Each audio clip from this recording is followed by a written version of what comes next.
Hi, good afternoon.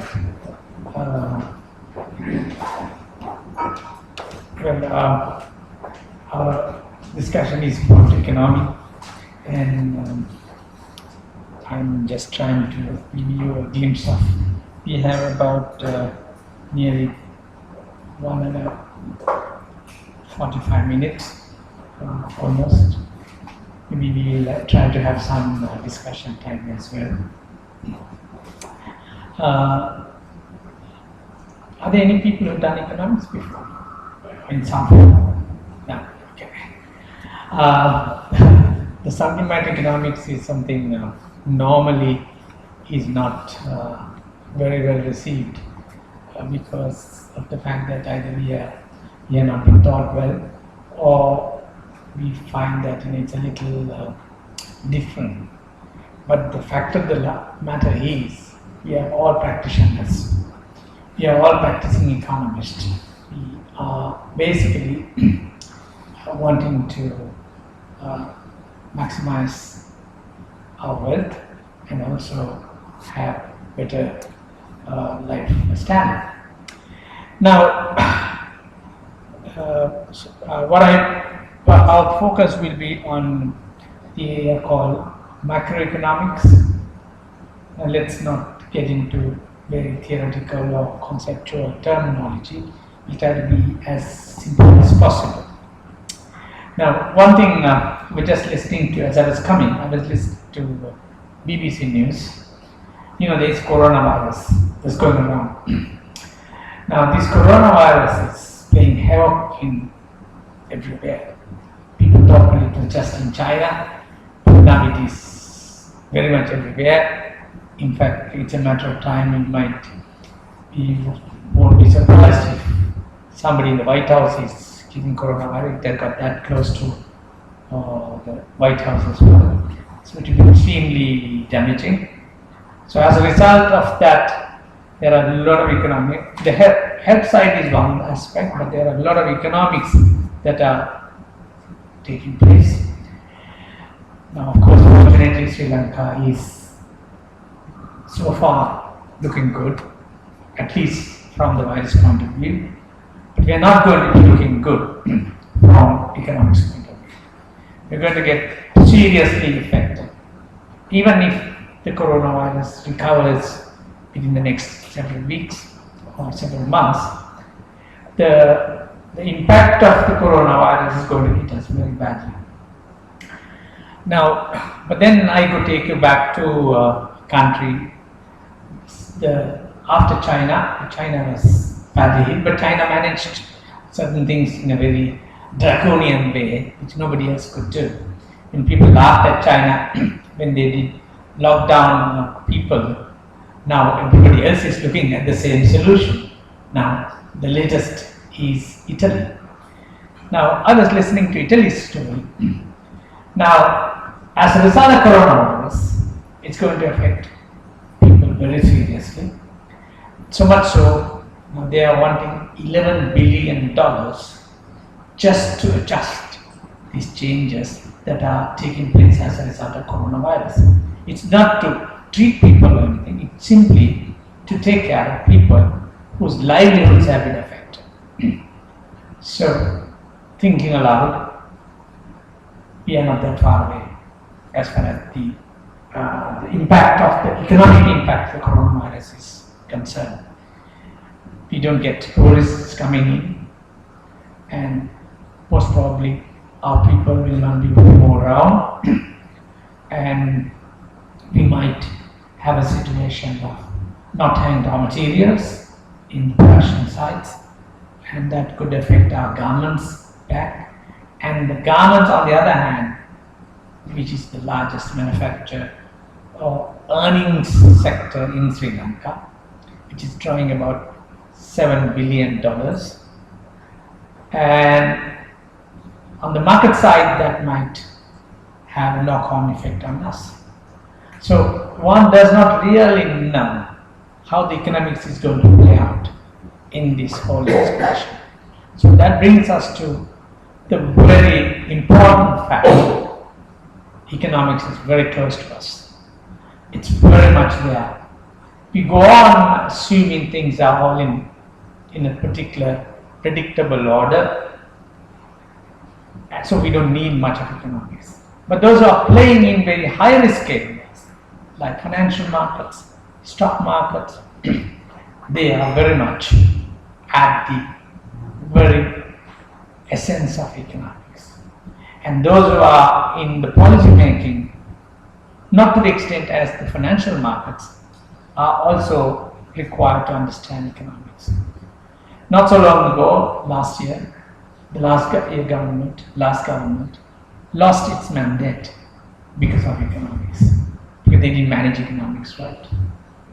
So even though people think that this is just not our business, it is very much our business. Now, what we try to do here within this very short period of time is not to get into a lot of theories and a lot of conceptual things, but let's try to be very down to earth. Now, economics, when it comes to talking of economics, there are guys who basically dictate or decide our way of living. One of them is IMF, now International Monetary Fund. Why International Monetary Fund is very critical to many countries is because for every country there are two factors that have to be in place. One is the economy must be dynamic, so it must be moving fast. Second, how do we deal with the rest of the world? In the case of the rest of the world, what really matters is how much dollars we have in our stock. It's simplified. So if you don't have the sufficient number of stock of dollars, we are in big trouble. So on the other side of it is what we call economic growth, meaning how fast economy is producing, creating value, and that reflects on everybody. How much earnings I have, how much of capacity I have, how much of money I can spare to spend on my child's education, how much I can spend on my other personal expenses, family expenses. These all are interwoven with the economics. So then there's another institution that comes pretty close to us, that's the World Bank. By the way, IMF primarily deals with how we deal with the rest of the world. That is, when we do have a dollar issue, when you don't have enough dollars in our pocket for imports, we can't buy oil if you don't have dollars. We can't buy various other consumables if you don't have dollars. Most of the time, we have to pay our past debt. This is where you really have a serious problem. Not just a few days ago, Lebanon said, look, we don't have cash to pay our debt. So that's a serious problem, because the minute you say that, okay, we can't pay debt, then everybody else says, don't lend it to him. You become kind of a pariah guy nobody wants to deal with. We know in villages, if you know someone who is unable to pay up his debt, nobody is willing to do any transaction with him. So it's going to happen to a country as well. So it happened to many countries. So that's one. The other matter is the inside economy. You need a lot of financial backing because we don't have a lot of money. So as a result, institutions like World Bank of course now become rather insignificant in terms of the money it gives to us. ADB gives much more money because they fund, a lot of infrastructure projects they fund. But then now we have other financiers like China. They are in big way into construction. These are the large monies. So with that you have the other side of this money is debt. So it's not just the debt, the nature of debt as well. So this particular slide is about the side of the debt we have. We have sort of had debt which has gone up quite significantly. And so we have something called debt to GDP ratio. We'll come back to these things later on. I just want to tell you these are some of the informations you come across. Then within the country also we have issues like managing public sector, managing government's expenditure revenue difference, we call budget deficit. So these are, sometimes countries can face all these things simultaneously, and also sometimes it is to be accepted. These are all connected. These are all connected. Now let's make a very quick tour back to some of the basics. Those who have done economics in your various other courses will have come across microeconomics. Microeconomics is a kind of economics which talk about private firms, markets, prices, and all that, which is not something you are very much interested in, but it is very much in the syllabi we come across. So, but we are not interested. But I'm just trying to tell you, there's a done economics, you may have done microeconomics. So it doesn't talk about government, it doesn't talk about infrastructure, it doesn't talk about debt. It only talks about market is the best thing to do activities. So prices have to be decided by the market. So let the markets run its own course. And also they, under microeconomics, they say, look, it's a bad thing if government intervenes. If government tries to control prices, if government tries to do the market what the private sector should be doing, it's bad. But in reality, it's a kind of a combination. So we have some which government is heavily influencing, and some which government does not get engaged. Just a few days ago, the vegetable prices are skyrocketing. So government can't do anything about it. But then they did something which an aberration in the markets. That is, when you have somebody who is in the middle trying to control the prices, this is where government can come in and say, look, we won't allow you to do that. So other than that, if the government tries to handle it on its own, things might be problematic as well. Then this is the area that we are looking at. We call macroeconomics. Macroeconomics is not about markets. Macroeconomics is you're looking at the entire economy as one single unit. You're not talking about profits, but rather you're talking about economic growth. That means how much the country is generating as income and how fast.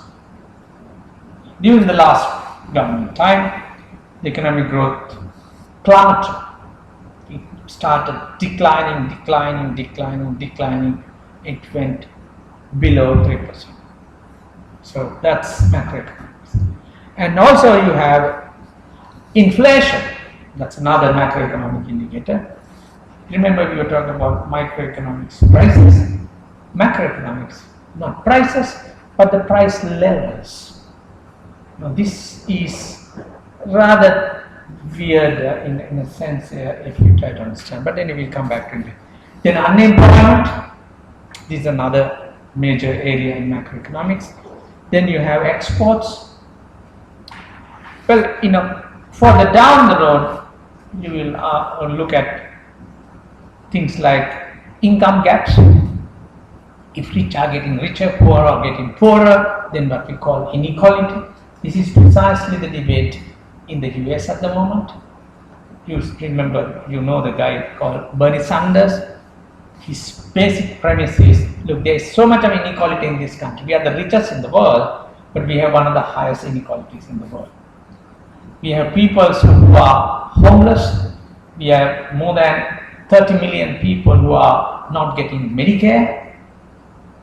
So these are beyond the macroeconomics. That's what we call development economics.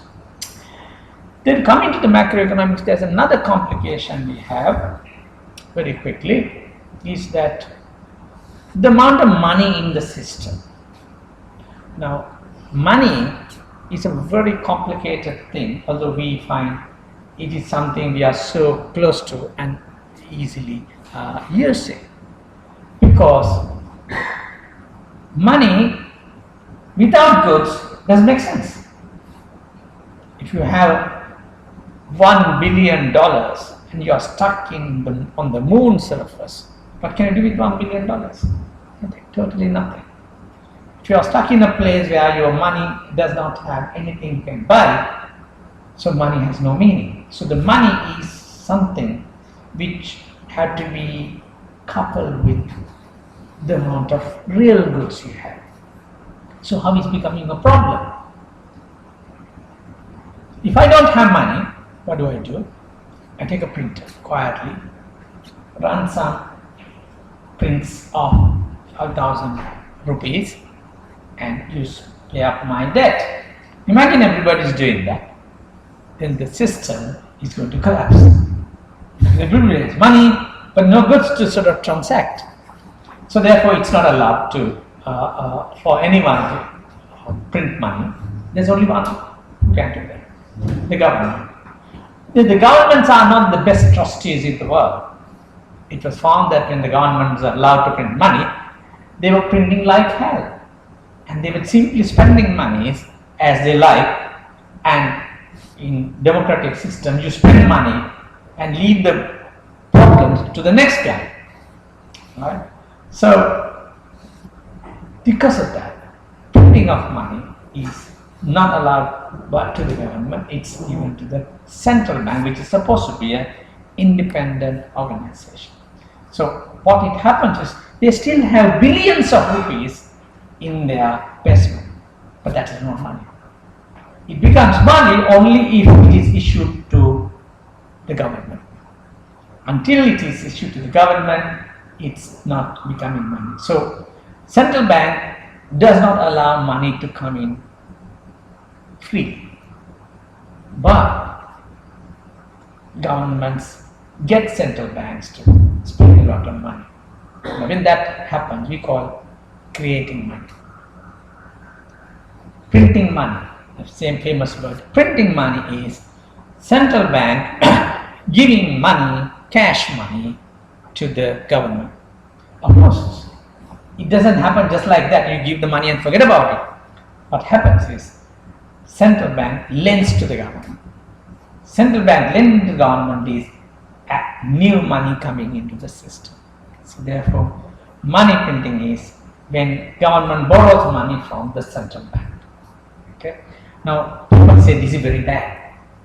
Last government said this is very bad, but they borrowed heavily. Previous government was borrowing heavily as well. So bad things become okay when you have the need. So whatever it is, but then there is this particular issue. If a government goes printing money like that for a long period of time, just printing money, then what happens is money becomes totally useless. It happened in Germany in the 30s. It happened recently in some of the African countries, Zimbabwe I think, where people had to bring bags of money just to buy a pound of bread. So money becomes totally unreliable source of wealth. So the money. So normally the argument is, if you print a lot of money, the money circulation will simply, everybody has money. So what happens? People will use more money to buy the same good. So we call high inflation. Okay, so this is there. But of course, money is being used by governments to create more buying, especially when you have a situation when the economy is not doing well because private sector does not have cash or not interested in doing anything. Government pumps money into the system. In fact, this happened in the last government, 2015, when all of us got 10,000 rupees salary increase. That's pumping money to the tune of, extra money to the tune of 150 billion a year. So it should have some created. So we can take that money, spend that money. So that means the goods have to be produced. But unfortunately, when you don't manage it right, it can be very damaging as well. All what we did was when we created that money, what did we do? We didn't spend here. We spent on cars. So the money leaked out of the country. So we didn't create a process of economic activity in the country. Okay? So this is why this whole equation of economy matters to us. It is not just a government responsibility. We should know how things should be happening. Now, there was an argument that the present government, when they came in, they said they are going to, they took away pay tax is not there, right? Pay tax has been taken out, and VAT has been taken out. So that means from the government's revenue side, there's a large chunk of revenues have been taken out. But on the other side, you have a large chunk of expenditure. So if you don't manage that one, then you're going to have a situation of your deficit, the gap between the revenue and expenditure going to go up. And this means government has to borrow a lot of money. When the government borrows a lot of money, we are in debt again. More debt means next year you have to pay those debts plus the expenses. So that means you don't have cash, you borrow more. So it keeps on. Imagine we pay out of our credit cards and pay the credit card to another credit card. You never get out of it now. And also if you don't pay your credit card in full, we know that it's snowballing. It just keeps on snowballing. So this can happen to government as well. So money is something, the money that we use is called, cash money is called fiat money. Fiat money is cash money. Then there's another money called credit money. Credit money is where you don't have cash, but what it does is it gives you the buying capacity through banks. So bank does not give you cash, but bank gives you credit, and you use that credit to buy something. Right? So that money is also creating money. So the money can be created through creating cash, fiat money, or credit money. Okay. Anyway, now this is a simple diagram of how to put the diagram in economy into perspective. Imagine the whole country as a flow, a river. So this river goes in circulation. Now this river goes in a particular direction. So in a reverse situation, it's a gravity that takes it. But of course it doesn't go around in that sense. But let's try to understand that way. So here, there's one side is producers, we call firms.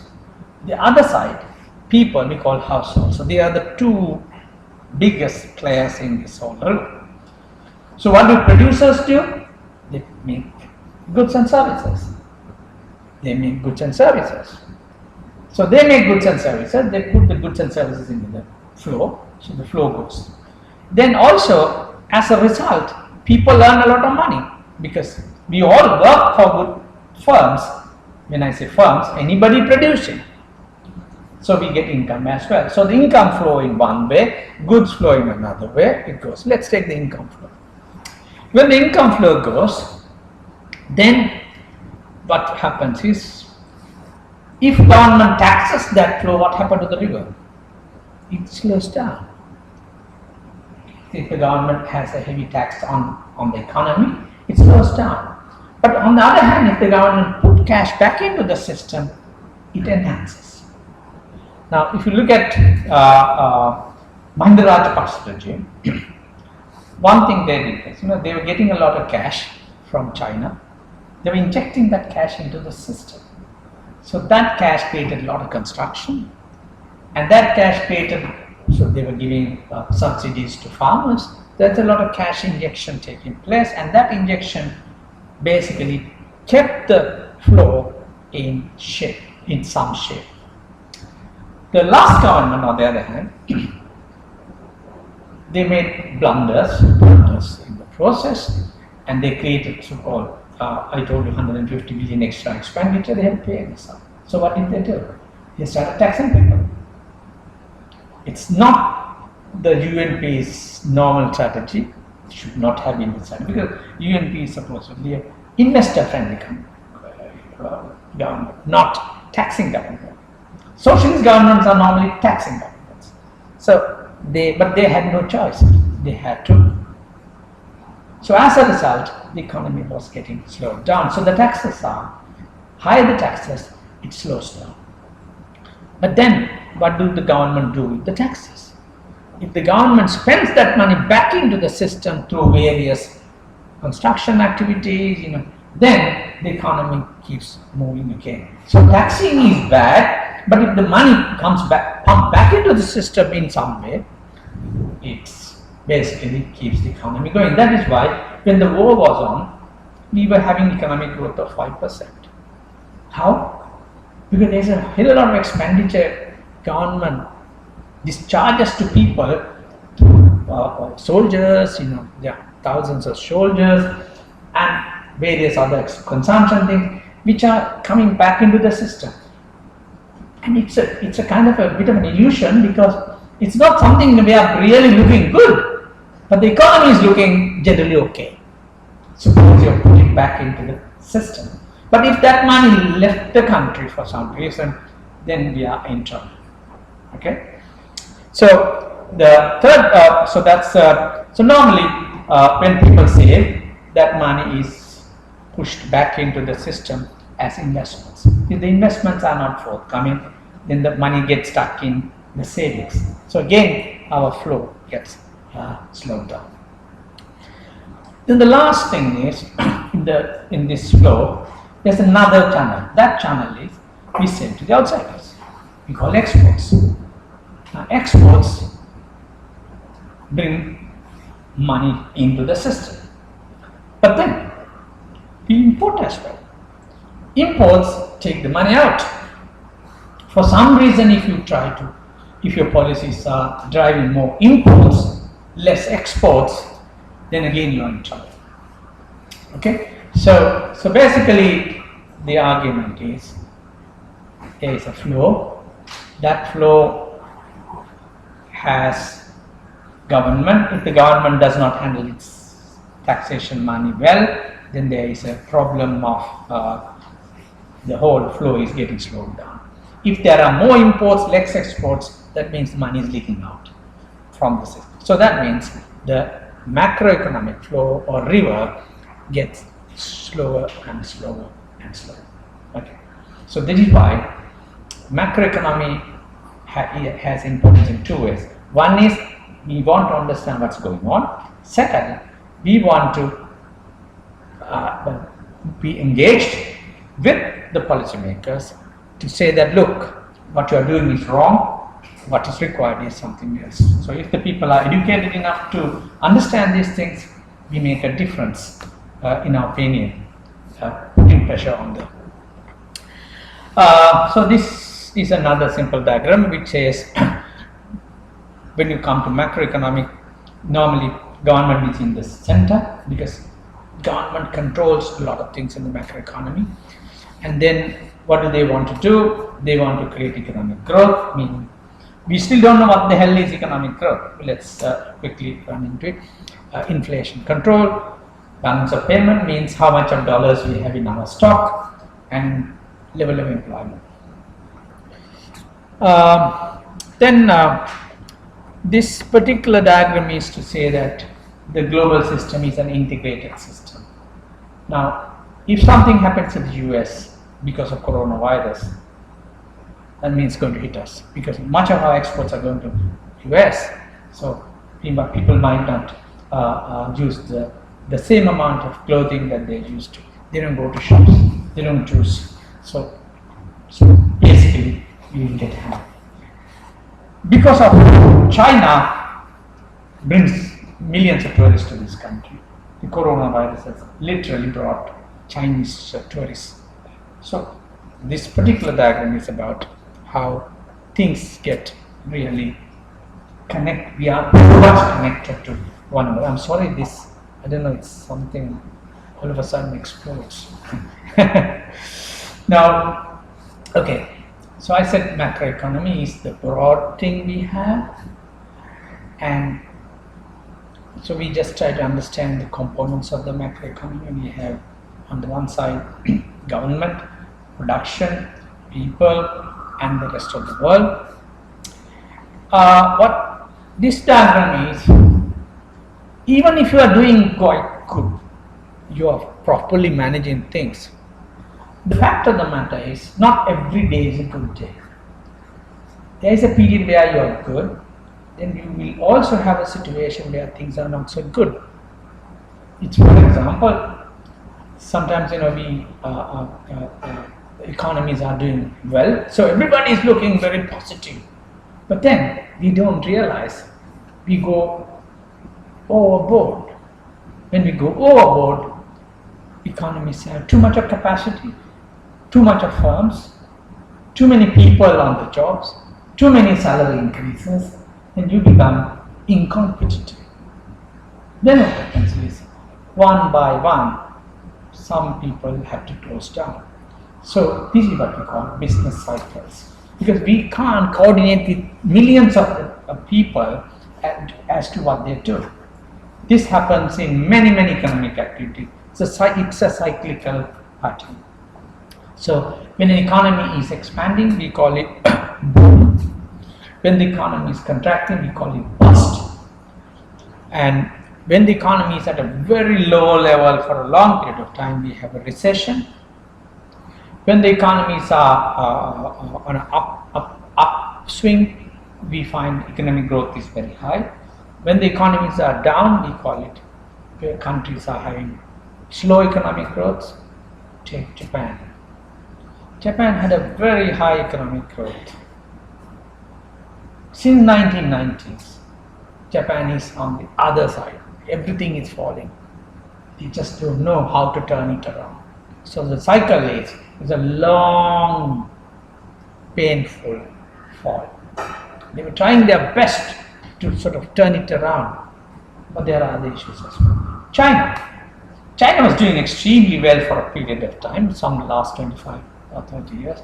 It was a juggernaut, it was going like mad. 10% economic growth was something normal in Chinese context. Now, over the last 2 or 3 years, they found that they got too far. So they are trying to cut down, and things are getting slowed down. They are trying to what we call soft landing. When things are falling down, you don't want to crash land. You try to soft land. So this is what the economists try to do. So China is not trying to push it back, but rather trying to soft land. The whole global system is in a bit of a recession. Things are not moving very good. Everybody is struggling, and so as a result, this is what we call the previous one is called business cycle. So business cycle is basically how economic growth goes in cyclical patterns as a natural phenomenon. There are short-term cyclical, long-term cyclical, but let's not get into details. Now this is one is US, the other is Sri Lankan economic growth. Sri Lankan economic growth also, as you can see, in a kind of a yo-yo scenario. So this is the kind of horizon that we had to deal with. But in order to do that, we'll have to get into some of the little basics.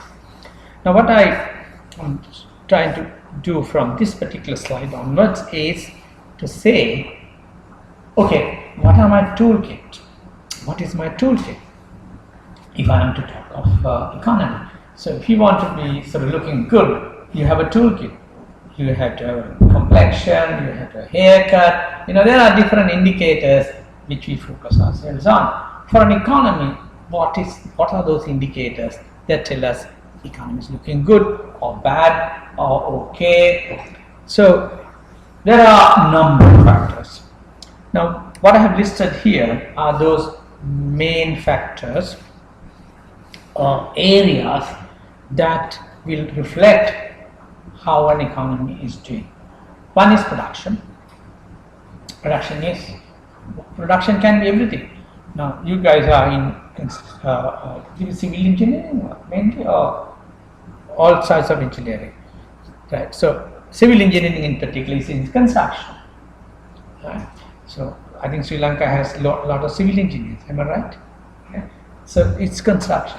Construction is part of production. Farmers, production, part of production. Garments, part of production. So if you put all those production, you get the first basket called production, income, and employment. By employment there is, if the production is looking good, going good, then there will be jobs. If the production is not doing good and slowing, then there aren't jobs. Well, not that there aren't jobs, we don't get the kind of job that you are looking for. You don't find your income levels increasing. You are stuck in one job because it's too risky to move around. But if the economy is doing very well, people are just moving between jobs and going up the ladder. Second is that price levels and inflation. Now, inflation, we say we have inflation statistics coming in rare, but it's a difficult thing to understand because it's not something you can really touch or feel. The way to talk about, there are two ways of looking at it. One is you have a statistic called inflation statistic, which is going up or going down or high. Second is you complain, oh my goodness, my money is not enough to pay up my basic things. What's going on? Because the money value has gone down. The value of money has gone down. So inflation can be looked upon from two ways. One is you can look at very stereotype, prices are going up. Secondly, you can say that the money, real value of money has gone down. That means the things you could buy from the money that you have is getting less and less and less. So if the inflation is very high, you find the things you could do getting very, very limited. Zimbabwe is one example. The inflation was going thousands of percentages. And another case is Venezuela, where things are extremely rapidly moving prices. So inflation is in millions. Third, fiscal policy. Fiscal policy is government had to undertake expenses. Government does not have money, so government had to tax. So how the government is taxing and spending this money is called fiscal policy or budget policy. Next, demand management. This is where we look at interest rates, exchange rates. This is not the role of the government. This is basically central bank. Central bank controls interest rates. Central bank controls exchange rate. So now, a few days ago, in the US, they decided to cut the interest rates by 50 basis points, that is 0.5. 0.5. 50 basis points means 0.5. So that means if the interest rate was 2%, it is brought down to 1.5%. Even in Sri Lanka, after this government came in, even the last government tried to bring the interest rates down. Now, bringing the interest rate down is not easy because it is connected with so many other parameters as well. You can't just because somebody says bring the interest rate down, you can't do that. And also, normally, say US for example, Donald Trump has been saying bring the interest rate down, bring the interest rates down. But central bank says no.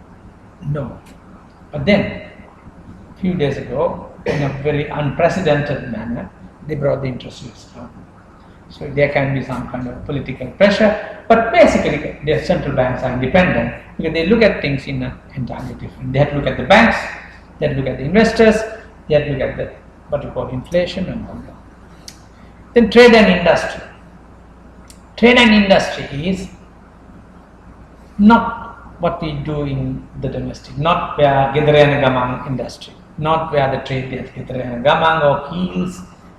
Then what this trade are we talking about? This is imports and exports. So trade policy, last government had a trade policy which was where they said more free trade, meaning let imports coming in very freely. So the assumption is that will allow us to make more exports. But then there was another group of people who says, no, that's not the way it goes. You can't do that. Nobody does it. This is absolute bullshit. This is about hunting management. China never did free trade. What China did was they pushed exports. China, South Korea, Japan, all these Asian countries did extremely well, had different strategies. They were pushing their exports and they controlled their imports. So in that way they were able to create more and more exports and reduce more and more imports. In Sri Lankan case, we have a large gap between imports and exports to the tune of 11 billion.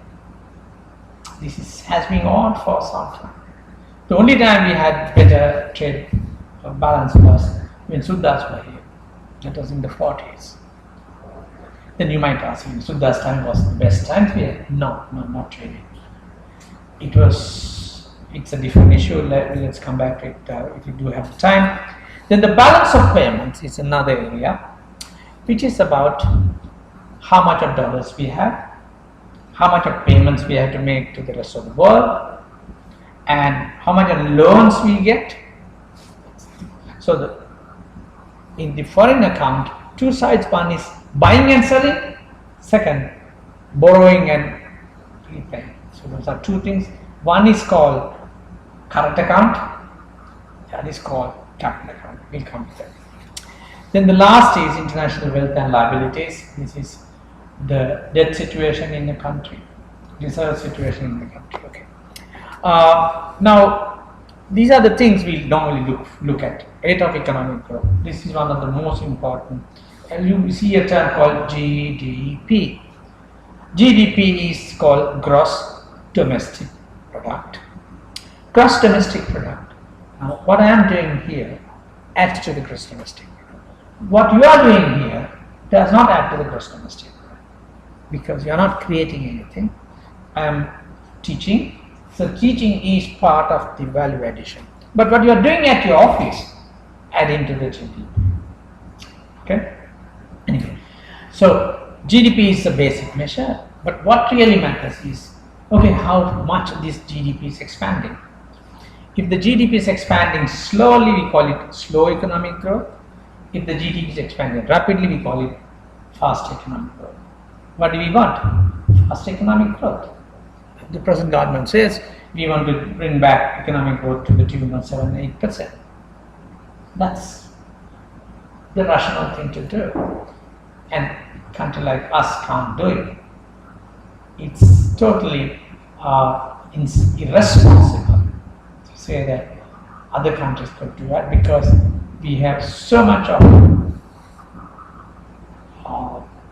blessed resources which we have not understood. Then the second one is rate of per capita growth. Now, per capita GDP is another measure. What is per capita GDP? Per capita GDP is, say, American GDP is several trillion dollars. Sri Lanka's GDP is about $82 billion. So, no, that's not the way to look at it. We divide that by the number of people in that country. Second largest GDP in the world is China. But when you divide that by the number of people, there we call it per capita GDP, it's a measure of the standard of living. If the per capita GDP, so take Sri Lanka and Maldives, Sri Lanka's per capita GDP is less than Maldives per capita GDP, partly because Maldives has a much smaller population, and China's GDP per capita is much lower down the scale, despite the fact that China is the largest economy in the world, GDP-wise, GDP growth-wise, largest economy in the world. So per capita GDP is a measure of the living standards. Rate of unemployment. Rate of unemployment is as a reflection of how bad the economy is going. If workforce is growing faster than the economy, then you are going to have major unemployment problem. Rate of inflation, I just mentioned to you. Rate of domestic savings, how much a savings make. National investments, the percentage of investments. Change in the structure of the economy, that is Sri Lankan economy. Any economy, you have three major parts: agriculture, manufacturing, and so these are called the structure. If you go back to the Suddha's time, our economy was primarily agriculture. We didn't have manufacture, we didn't have services. At the moment, our economy has more than 50% services, about 25 to 30% manufacturing, about 20% agriculture. Okay. Capital output ratio is another one. We'll not get into too much of things. So these are some of the indicators we have. Other indicators, budget deficit. Now, I just heard from Italy. As a result of their extra expenditure, their budget deficit is going to go up by 1% or something. So that's quite massive. Although it's 1%, you might think it's not big, but it's quite massive because Italy is part of European Union, and if they have been told, look, you cannot have anything more than 3% of GDP. Let me also make a very quick detour to GDP percentage. Everything we talk on the economy, we always either say in terms of real percentage growth or as a percent of GDP. So we say per capita income is divided, the GDP divided by, but other than that, everything else we give as a percentage of GDP. So for example, Sri Lanka's debt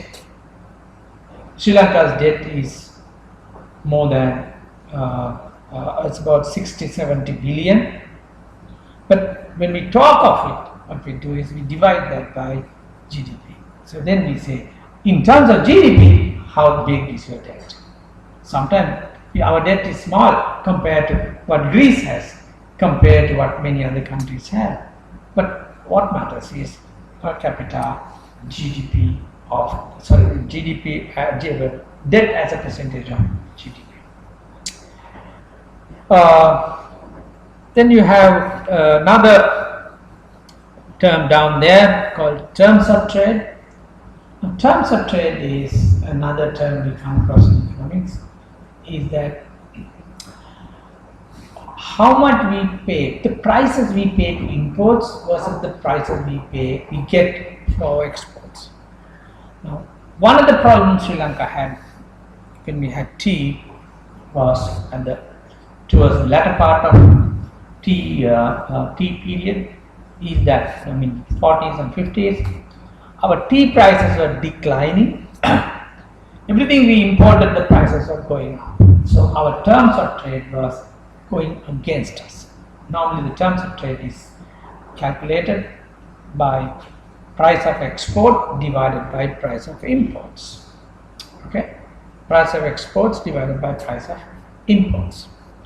So terms of trade was declining, means prices of exports are going down and prices of imports are going up. So this is usually a major problem many developing countries face, because everything they export, prices are on a decline. Everything they import tend to be on prices going up. There's a reason.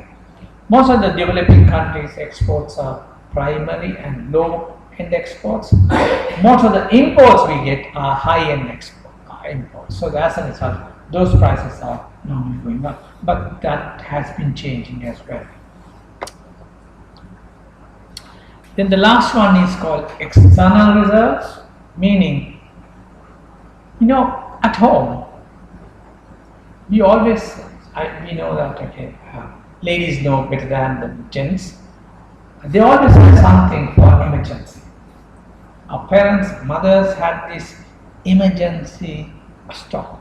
Whenever everything goes wrong, mother pulls out some cash out of under the bed and say, look, okay, this is for my emergency.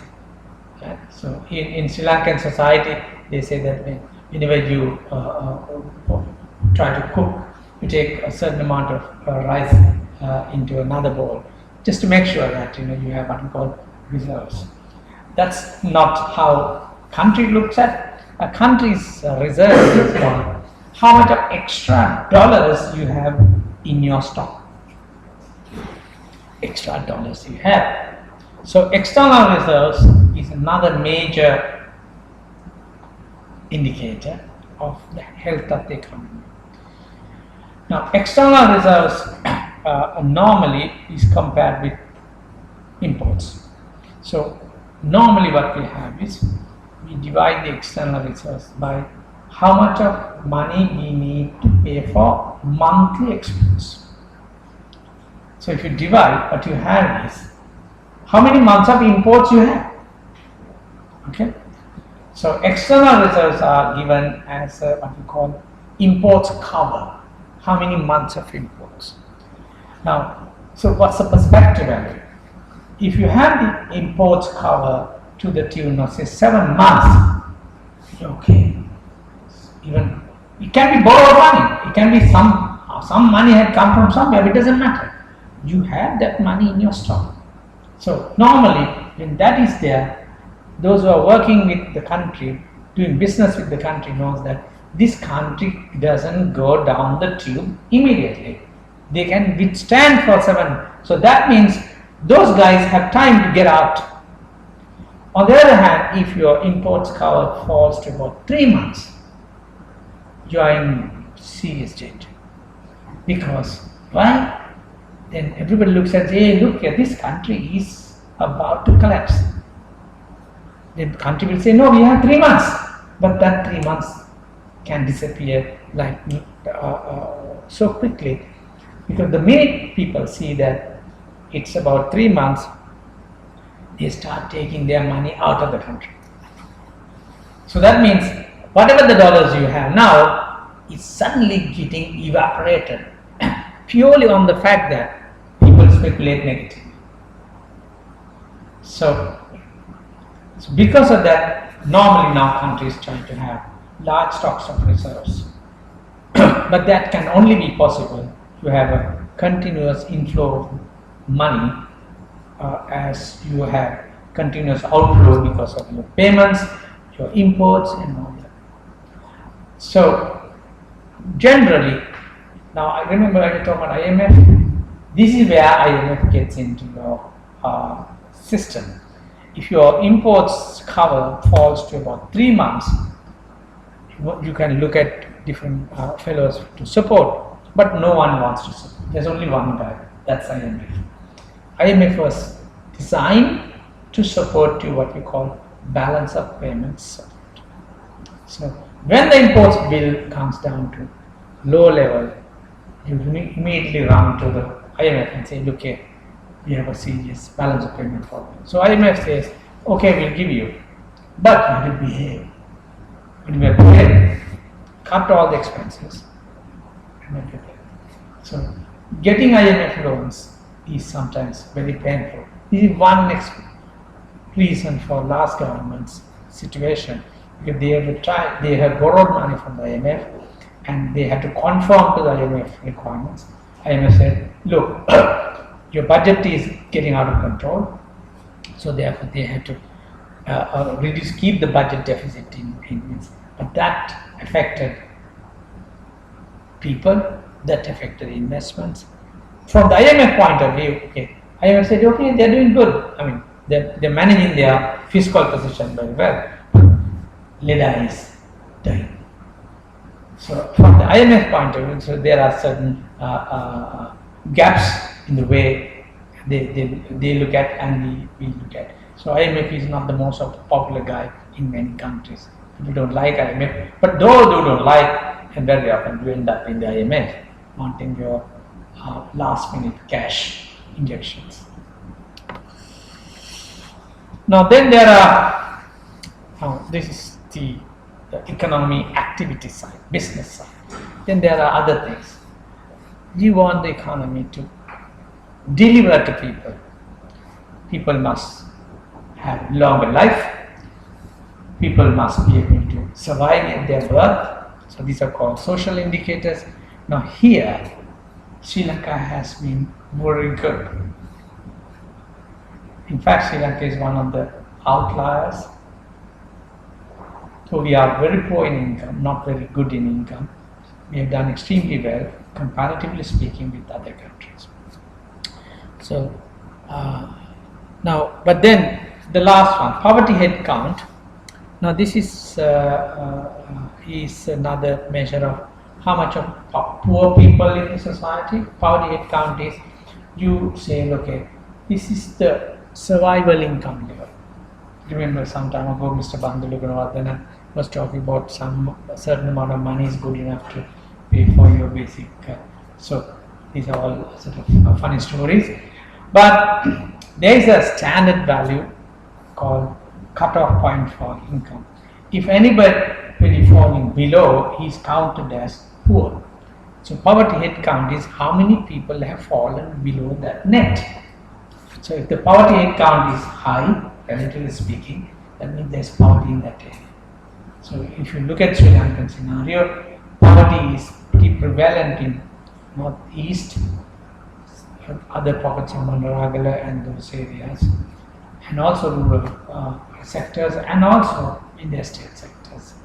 Poverty is not so bad in the western province because there are a lot of economic activities. Okay, so that is reflected because we had 3 insurrections in this country. It was because of these income distribution issues. Northeast, those guys took into arms not because they wanted the arms. These issues are eventually flare up as social issues. So these outcomes are called development indicators. Okay. Then recently there are other measurements or tools that are in circulation.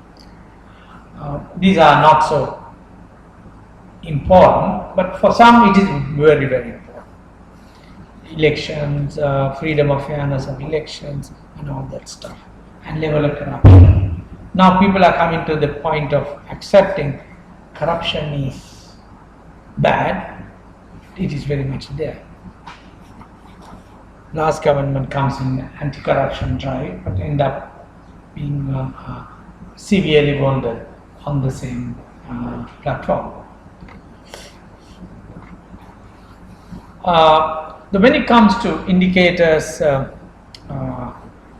also we look at, there are certain indicators which are what we call input indicators, and there are certain indicators we call outcome indicators.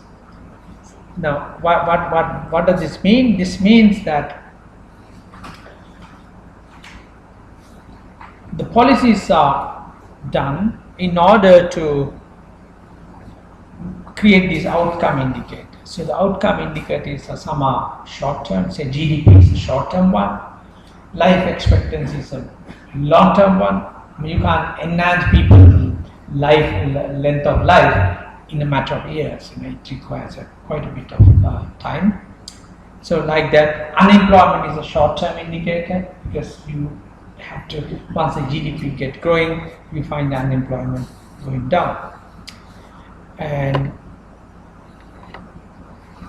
then there are, when you look at the economic indicators, you have some are for the country, some are segments.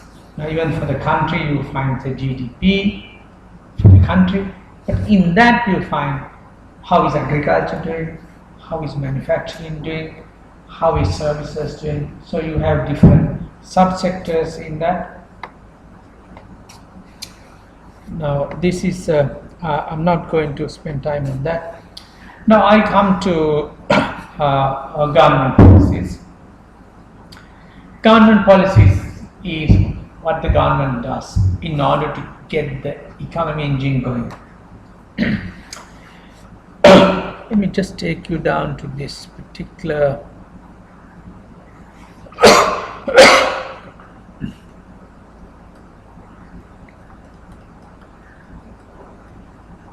diagram. I like this diagram. This is what the whole country is about. The whole country is about development. Development means first, the country has wealth, country has generated incomes. Second, that income is reached out to almost everyone in this economy. If you have one side, economy is only doing very well but has not reached out to people, then we say it's an underdevelopment. Sri Lankan situation under Suddha's time was precisely that. We had a lot of wealth, we are very rich, we had very sophisticated production lines, but the country was very poor. People were very poor, so we had very poor development. So this is a kind of a diagram that tells us how all these parameters are getting connected. This is a large segment. Now what we discussed a little while ago is on the economic growth area, where things have to be in place. Now I take you back to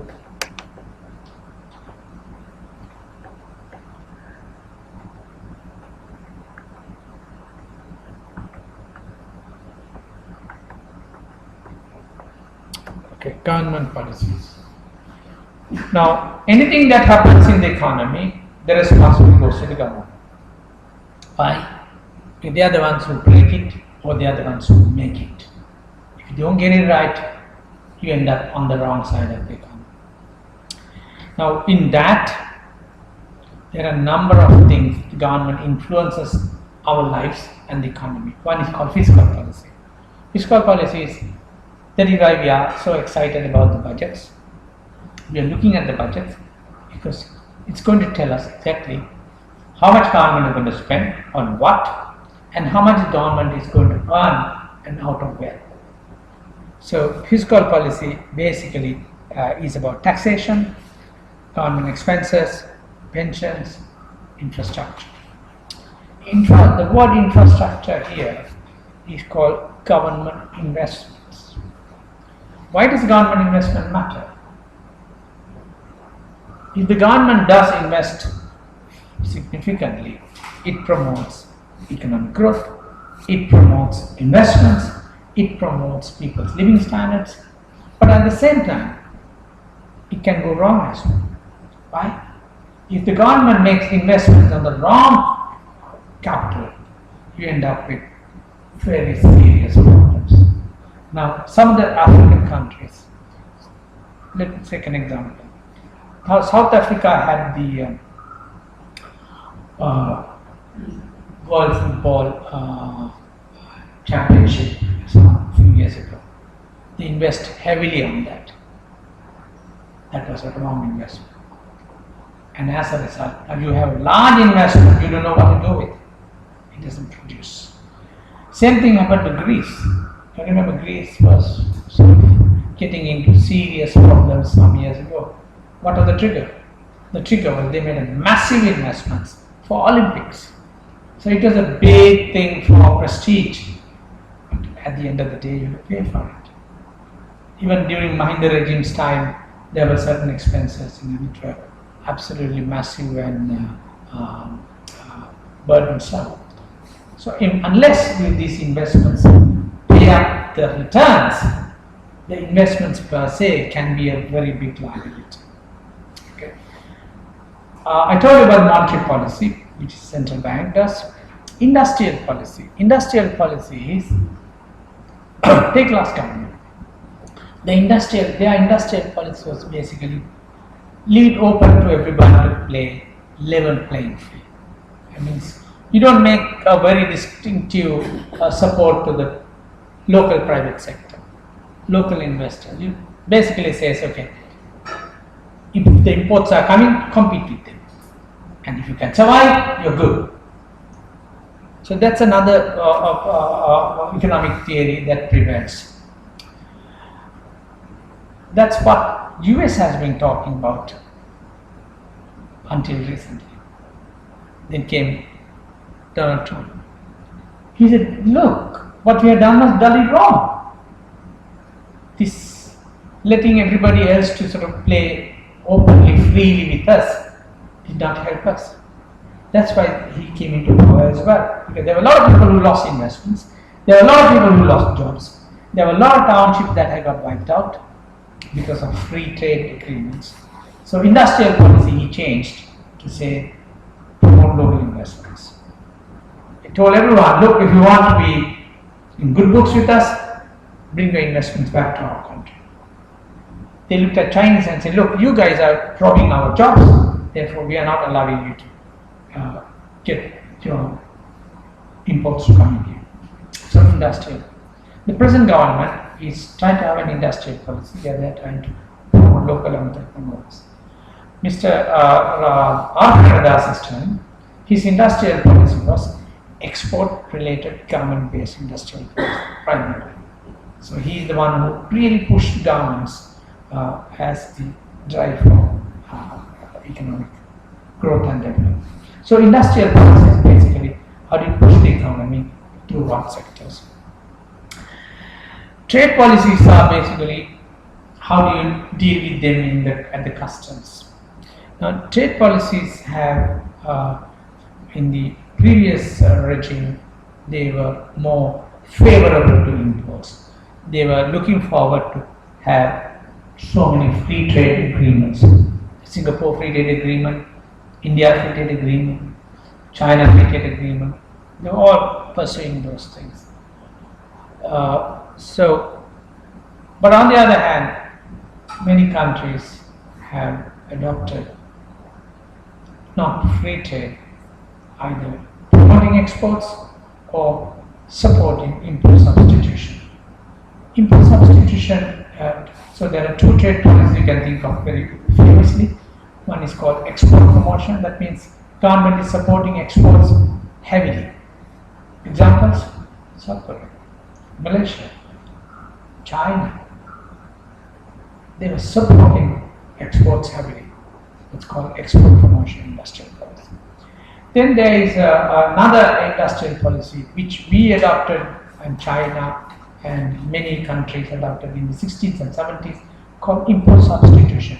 Meaning to say that you import a lot of things, let's do it ourselves here. Let's do it locally. We had this thing called Sierra Desi Risapade. That was import substitution policy. Basically to say that we will produce things locally and we consume. Right? Now, in the modern context, what you have is not the separate, but rather a mixture of the two. And they mix it very well to promote their trade as a beneficial strategy. So if you see in the modern times, countries are adopting not open trade, rather you are saying You allow certain trade to take place, but there's a lot of imports that are being restricted to domestic production and other measures. Let me also make another point here. Those days, countries could say that, okay, we are going to stop imports of that, imports of this, and all that. We are going to support our exports. Now, that era is now gone. Why? Trade policies are governed by another body. Is it? WTO. So, WTO is policeman on the trade policies. Unlike in the past, where countries could, if we say, okay, we are not going to allow certain imports to come in, what you are effectively saying is the other country which is exporting is told, look, we don't want your exports. But then this country also wants to sell things to other countries. So it was paradoxical. So because of that, World Trade Organization has been promoting don't have restrictions. But that has not been very effective because of Trump and various other people now in this field. But fact of the matter is, trade policies are promoted through free trade unless countries are having very nationalistic policies and trying to counter it with some kind of balanced policies. Exchange rate policy. Exchange rate is when you transact with the rest of the world, there's a price of money, your currency, these are the other currencies. So the exchange rate can be given as either dollars to rupees or dollars to rupees and rupees to a dollar. We are so used to calling the latter, that is rupees to a dollar, so we call it exchange rate. Now exchange rate can depreciate, meaning you are paying more and more rupees to the dollar, or appreciate, we are paying less and less rupees to a dollar. Normally, politically speaking, even people in general always will say we want a strong currency. Strong currency. A strong currency means you pay less and less for the dollars you buy. But economically speaking, that's not how it goes. Strong currencies are bad. When your currency is strong, what happens is the exports become very good. When your currency is strong, you can buy a lot of imports. That means imports begin to come in more and more. So strong currencies are normally not a good thing. It's politically looking attractive, but economically very unsound. But does it mean that we make our currencies very weak? Not that way either. You got to have a certain balance. Now, there's oil price crash 2 days ago. This was instigated by Russia. Russia has a lot of oil exports. So the prices coming down is bad for Russians. But there's another tussle going on because they want to knock off Americans. Americans have oil called shale oil. They are extracting oil from rocks and selling it. And their production cost is about $40 a barrel. Now, when the oil prices come down below $50, Americans can't survive in their industries. So the Russians know that and they instigated this. Now my point is this, if that happens, Russian income is going to go down as well. Now Russia is not going to get affected badly this time because their exchange rate has got weak.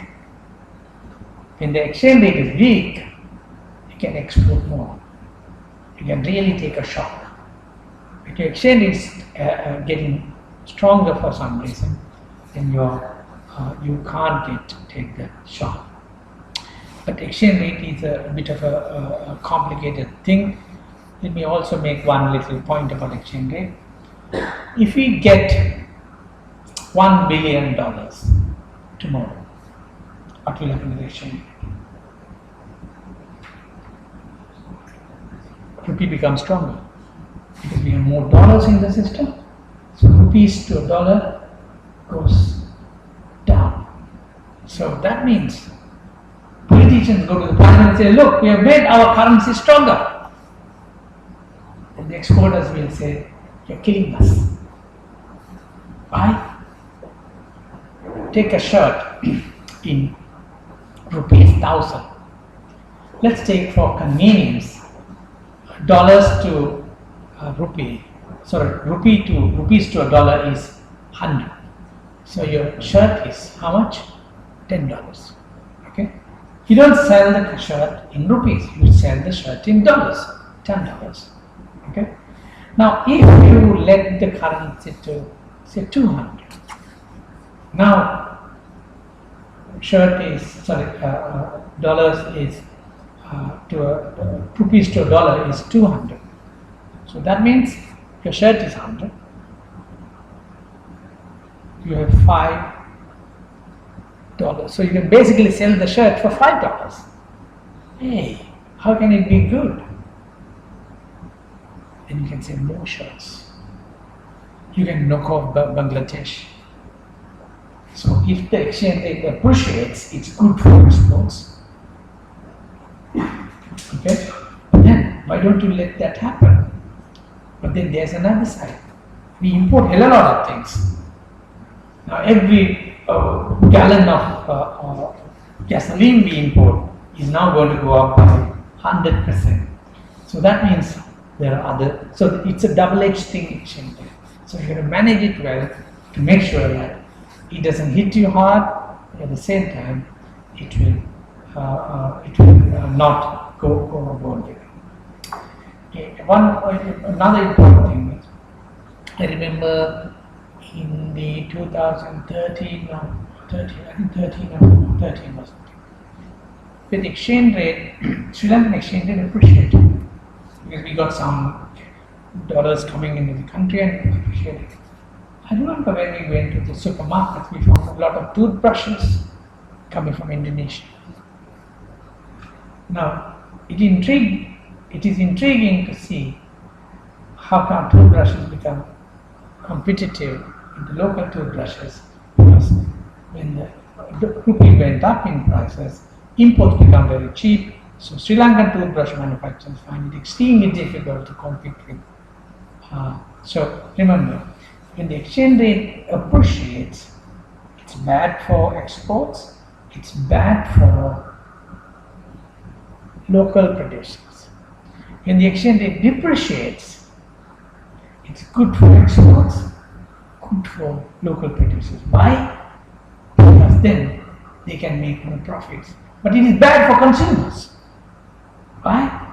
People have to pay high prices. But good for the economy, at least in the production sense. Bad for government. Why? Because government has a lot of loans taken from dollars. So every time when the dollar depreciates, your value of the debt is going to go up. So you can see that this is an inescapable truth of all kinds of complications, but you need to balance it. Then, so those are some of the policies that matter. Okay, let me go back to the monetary policy as well. Interest rate policy. Interest rate policy is another measure which governments use for two purposes. One is, interest rate measures are used to promote investments. Interest rate measures are promote people consumption. Is it good? Yeah. Because normally, if you bring the interest rates down, people consume more, people buy more, and investments. Not that it happens all the time, but you can expect. But on the other hand, if the interest rates are rising, normally the reverse can happen. So interest rate policies are also used to promote economic growth.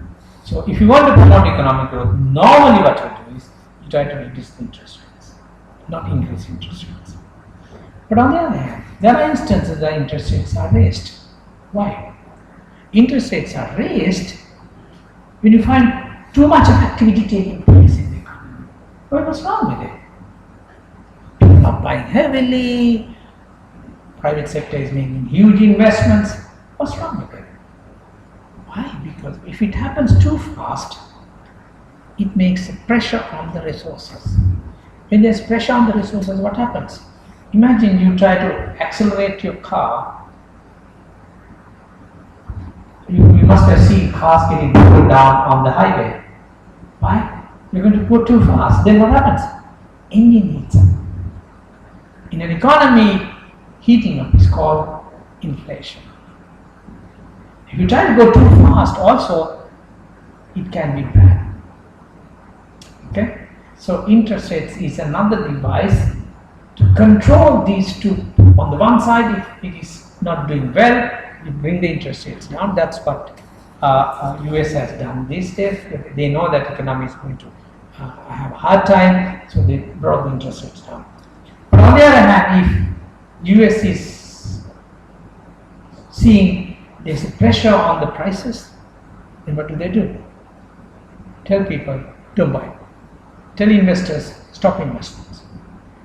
Thereby, you put the pressure down on the goods, and thereby pressure on the prices as well. So, when the inflation is going up, normally you try to increase interest rates and try to reduce the demand. When the economy is not doing well, you try to reduce interest rates and promote economic growth. So, you understand now that is another device to make economic growth and investments.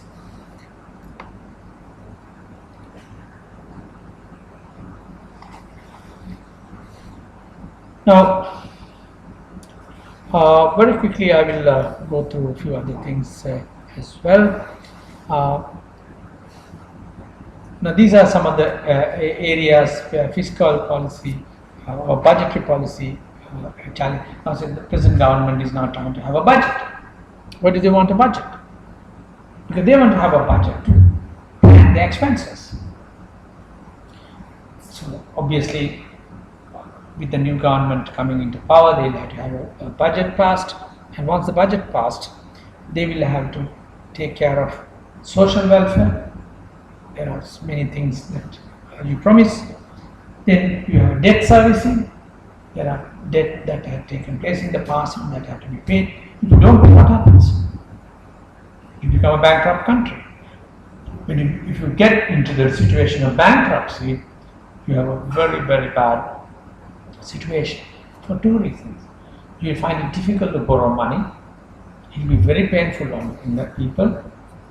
Secondly, whenever you borrow, your borrowing cost is going to go up. We call borrowing, there will be a borrowing premium.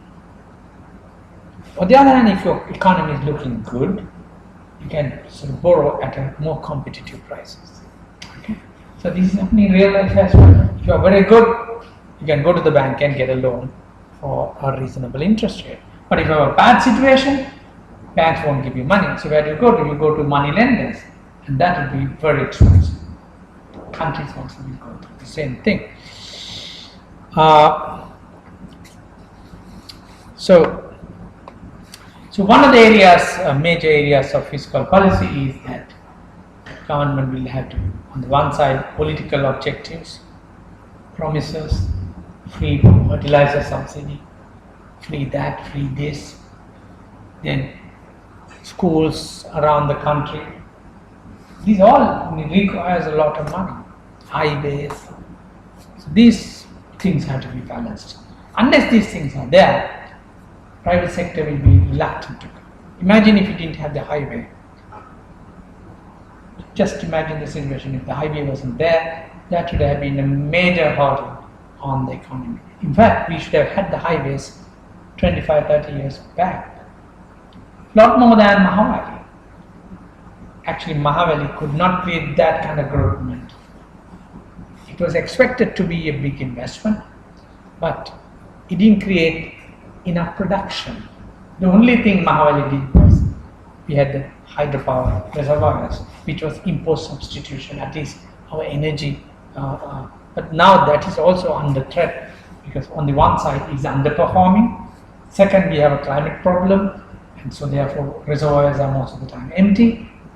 So you will see, but on the other hand, if we had the road network in place 25 years ago, construction of roads would have been a lot cheaper, less complicated, and would have been in an entirely different scenario.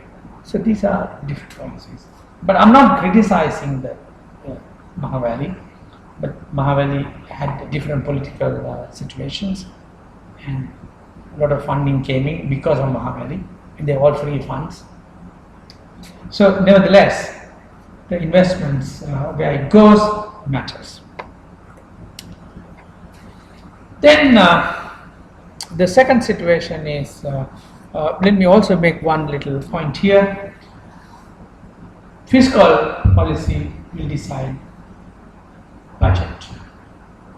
The budget deficit will be decided by the fiscal policy.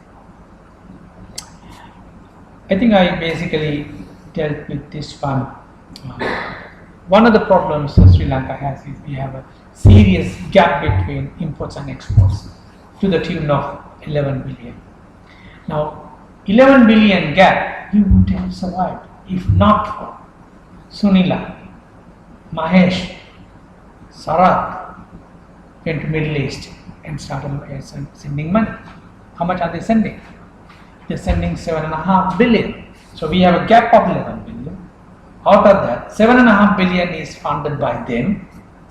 We only have now 3 billion difference, and we are trying to have a further support through other measures like tourism, and so we have not been able to bridge this gap. So we have what we call a current account deficit. In addition to buying and selling, we have the money coming in from workers. So we have still a gap. That gap has to be paid, bridged.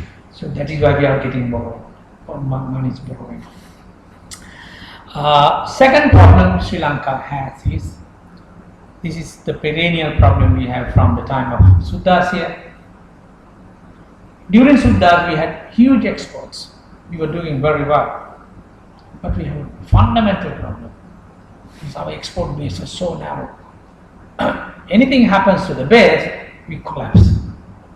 Whereas if you look at lots of countries which have not done very well, they have what we call diversified exports. So did we do well after the 70s, 80s? No. We moved out of plantations into another base. What's the base? Garments. Now garments is 7.5 billion. We don't have anything else getting close to that. So that means our exports are entirely based on garments. If something happens to garments, we are doomed. So narrow base is another major problem. Then the third is we have not been able to attract a lot of foreign direct investments. If you have attracted foreign investments, it has two benefits. You are not liable to pay it back, so it's not a debt. People bring. Second, when they bring the FDI will create technology transfer, presumably, investments, subsidiary industries, backward linkages. So all that has to be, and then most of the FDIs are export oriented. So an FDI coming in here will want to export. So that means you are on the one side, you are not creating local liabilities. On the other side, you are promoting your exports.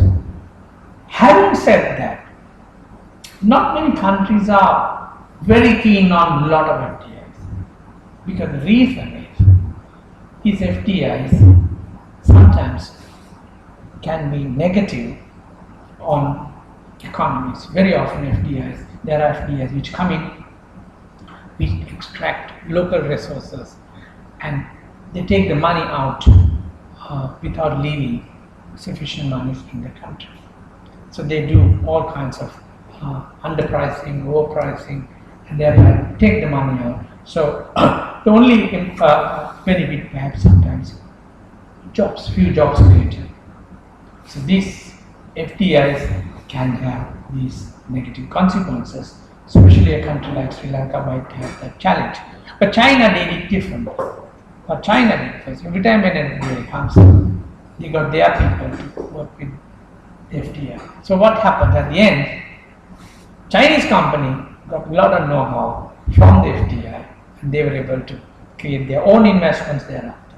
This is one reason why the China was doing so successful, and this is one reason why the Americans are so mad with the Chinese, because their technologies have been eventually copied by the Chinese, and they created their own. Now they are hammering back. Chinese are coming with 5G. Americans don't have 5G. So it's an irony of history where things have changed so dramatically. For Sri Lanka, we really need to have exports growth taking place, and exports are important for economic growth and also to reduce our debt problems. One of the other reasons about balance of payment is, unlike anything else, balance of payments can hit you overnight. You might have a problem of balance of payment. People are just going on. Suddenly, somebody panics. This is what happened in 1997. Thailand, we call East Asian crisis. What happened there was, Thailand had a balance of payment problem, but they covered it up. And they were going on. The balance of payment problem wasn't very bad because cash was coming in from Japan. Why? Japanese economy was not doing very well. So Japanese banks had extra cash. So they were lending to the Thais at very concessional rates. But they were very short term. What happened was, Thais took the money, put up buildings, condominiums. Condominiums did not earn dollars. Wrong investment. If you get money and put it into a local industry at commercial rates, you are in for trouble. So this is precisely what happened. Then, one bad day, some investors thought, okay, things are not going very good. They pulled out. The minute they pull out, then there's something called herd mentality. Everybody started running out, like a wildebeest migration. And then, when everybody takes money out, dollars, suddenly your reserves are going down. When that happens, something gets hit very badly. What is it? Exchange rate. When you have a constant problem, your exchange rate gets weaker. When you let it go on, build up the debt, at some point there's a crash. When the crash takes place, the one that gets the hit immediately is the exchange rate. And Thai exchange rate dropped by about 60%. So what it means is this: everything Thais had, buildings they had, has dropped by 60% value. They are not worth it anymore. So as a result, the East Asian crisis took place. But of course, that East Asian crisis had not Thailand. It was a tsunami, sucked out everybody else. Everybody else that were around got sucked out. The Koreans were hit, Malaysians were hit, Chinese were hit. So that was how the balance of payment works. It just can happen because somebody else's action. Now, the oil matter was Saudi and Russians are having a tussle. And as a result, when things go wrong, it can affect everybody else around. So when that goes really bad, we call what we call capital flight. Capital flight is monies are just moving out of the country within a very short time span. Okay.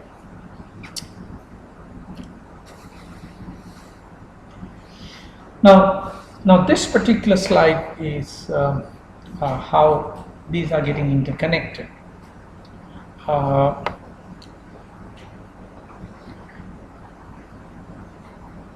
going to a little detail.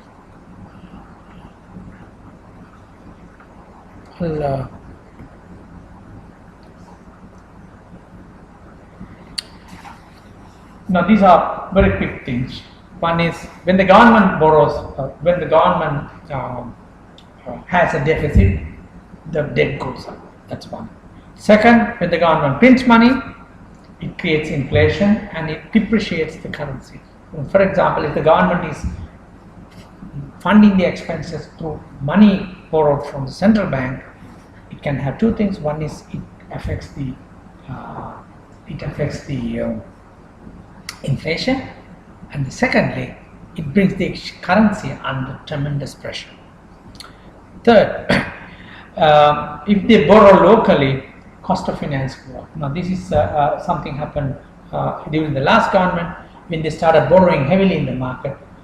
Government is a big player. When they borrow money just depletes in the system and the interest rates begin to go up.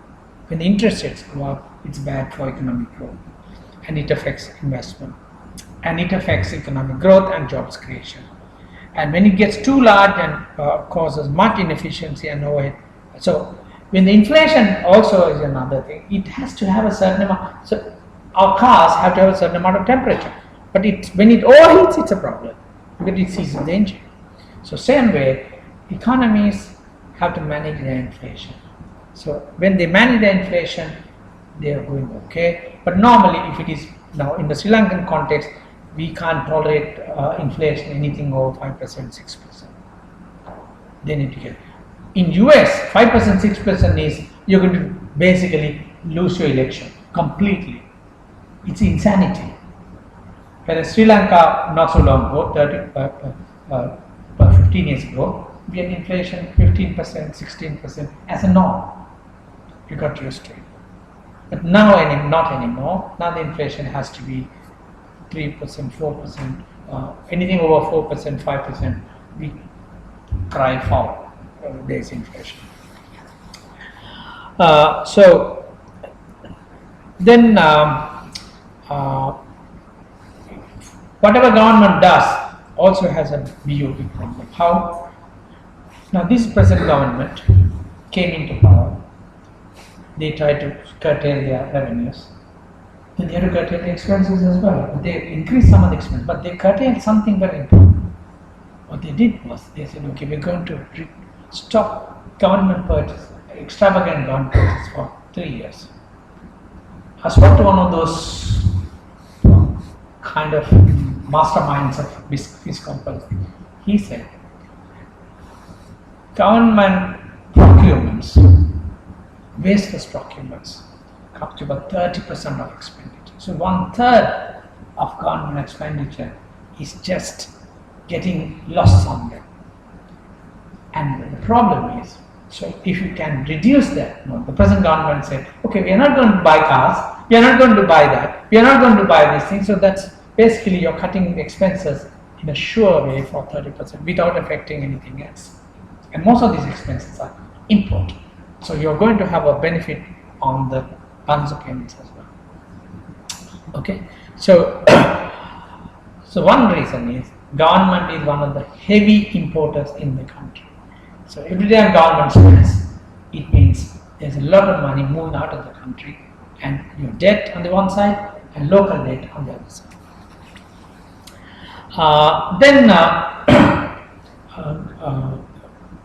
If the government gets money from China, for example, say 1 billion, then what happens is that 1 billion will inject a lot of money into the system. So then what we call, it creates liquidity in the system. Liquidity means availability of cash. When the liquidity is less, you can't borrow. Borrowing costs go up. So when there is liquidity in the system, it's like, there is a lot of water in the system. So liquidity goes up. During Mahinda's time, I told you external reserves. He was able to keep the external reserves at a decent level. There was one time it went bad, very badly. He went to IMF. He said, we are not going to go to IMF, but it's all bullshit. At some point, they had to go to the IMF. When the IMF gives money, they don't give money in full chunks. They say tranches. First tranche, second tranche. First tranche, when they give, they say, okay, you can't smoke, you can't drink, you can't go to pub, you can't go to nightclubs. All this. These are called measures of. I forget the word. So what Mahinda was lucky when he got the first tranche. His situation improved. Then suddenly investors started coming in. China started coming in. So he didn't have to go to IMF again second time. So he said, okay, we are not worried about it. So we'll settle it. Now, so if the bodies are coming in constantly, you can keep exchange rate, manage your exchange rate. If you don't have a constant flow of money, with borrowing, export, there's nothing you can do because it just goes on a flat 10 to 11 billion. Imports, on the other hand, can be growing, but not as rapidly as one thinks. So it's about 20-21 billion. So, but on the other hand, if somebody is giving you money all the time, borrowings, you can keep the exchange rate steady, and also you can keep the reserve steady. So that keeps your balance going. That's what Mahinda did two balances. One is the fiscal policy. He had Dr. B.B. Jayasundar. He balanced it very well. Secondly, he had this exchange rate management through China, and Chinese flow of money kept the exchange rate. So it's not that Mahinda did extremely well in the economy, but of course Mahinda was able to keep the economy in some balance. The last government didn't follow those procedures. They messed up the fiscal policy, and they messed up the borrowing as well as exchange rate sort of skyrocketing time to time. It's just going like this. So when it happens, it affects inflation, it affects everything else. Then the other matter is, when the government borrow, they can borrow long term or they can borrow short term. Short term is very dangerous. Short term, you try to have a small portfolio. Long term, you try to have a large portfolio. So you try to push. So this is something Mahinda's time, what they did was, we were earlier on local borrowings, short term. We were on 1 year treasury bills. And they shifted gradually from 1 year treasury bills to long term bonds. So now we have 25 years, 30 year bonds.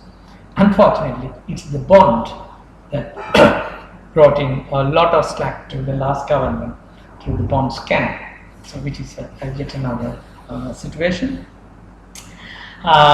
So this is and the thing. The other thing is, normally exports need incentives, but you can't give incentives as much as we give in the past because the WTO doesn't allow you to do that. So still, you need some. So when the government wants to grow, it tries to give exports, promote industrialization, rural development, promote trade pacts, and suppress taxes and provide more public goods. Now, I think I'm running short of time. What I would do is, I'll stop here. I'll take a few questions. I'm thinking of that today. You can figure out your, maybe because they've been looking at this discussion. Whoever who is setting up the question paper, you pay attention to the fact that this is the discussion we had. So they're not going to penalize you on that. So can we take up the questions? If we can.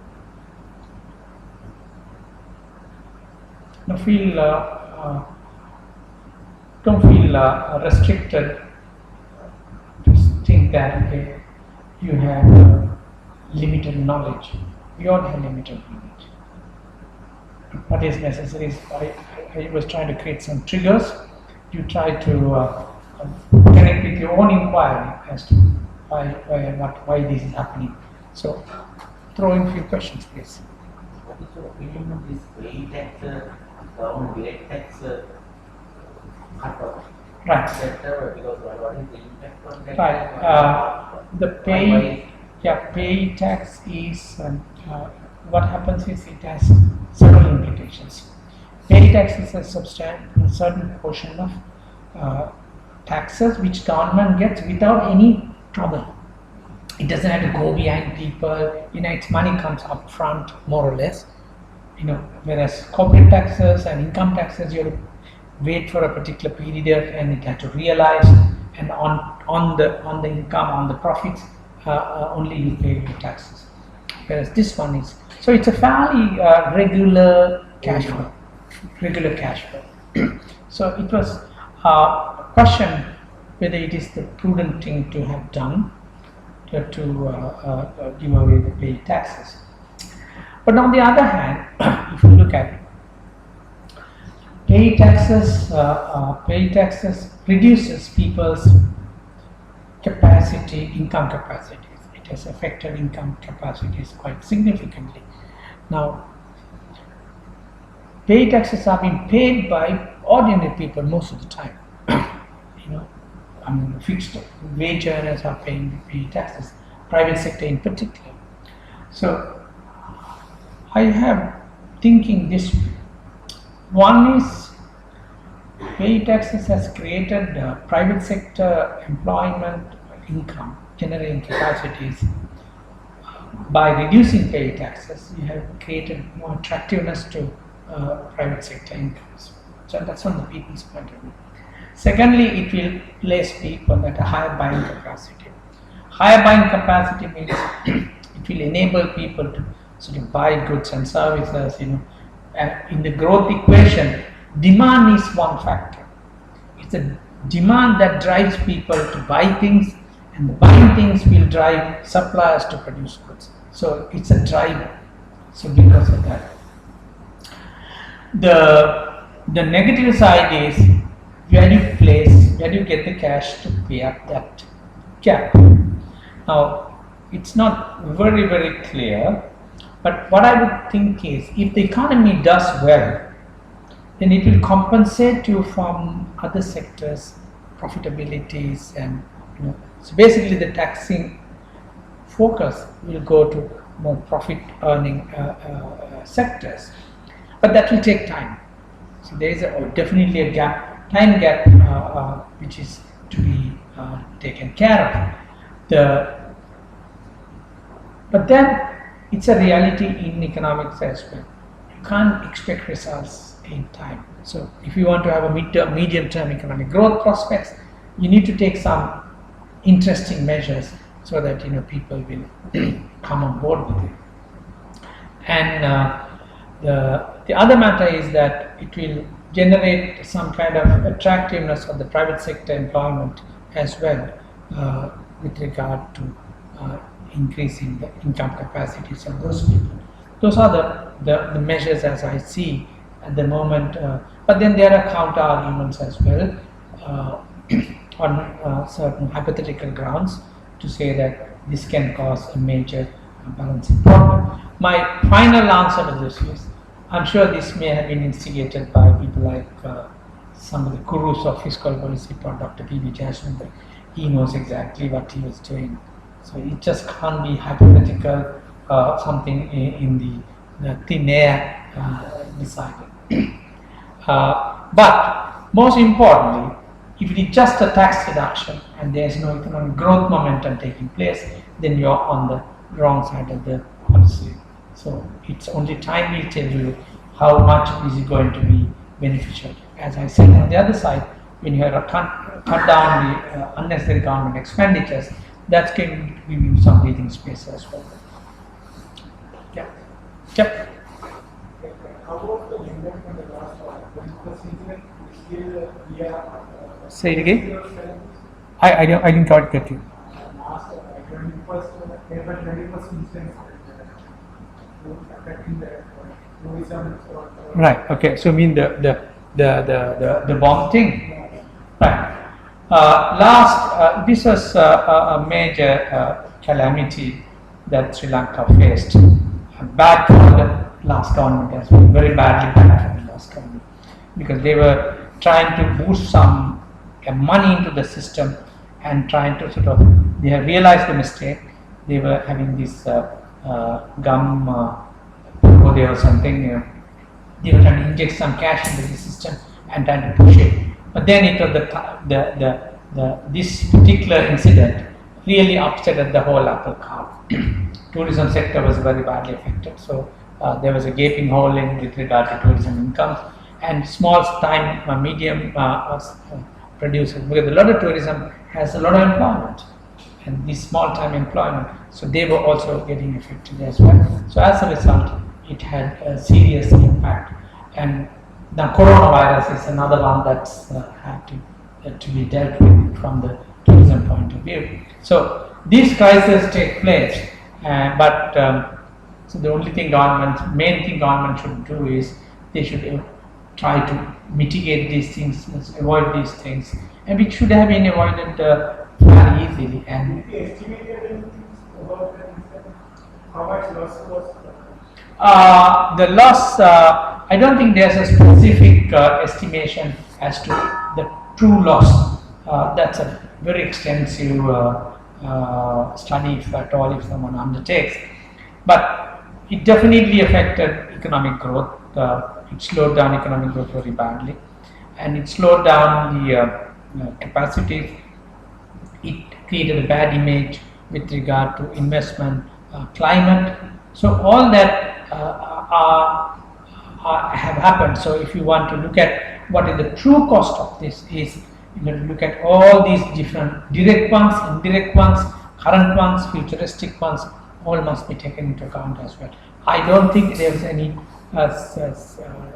realistic estimate has been made. Even if one wants to do it, it will be very, very hard.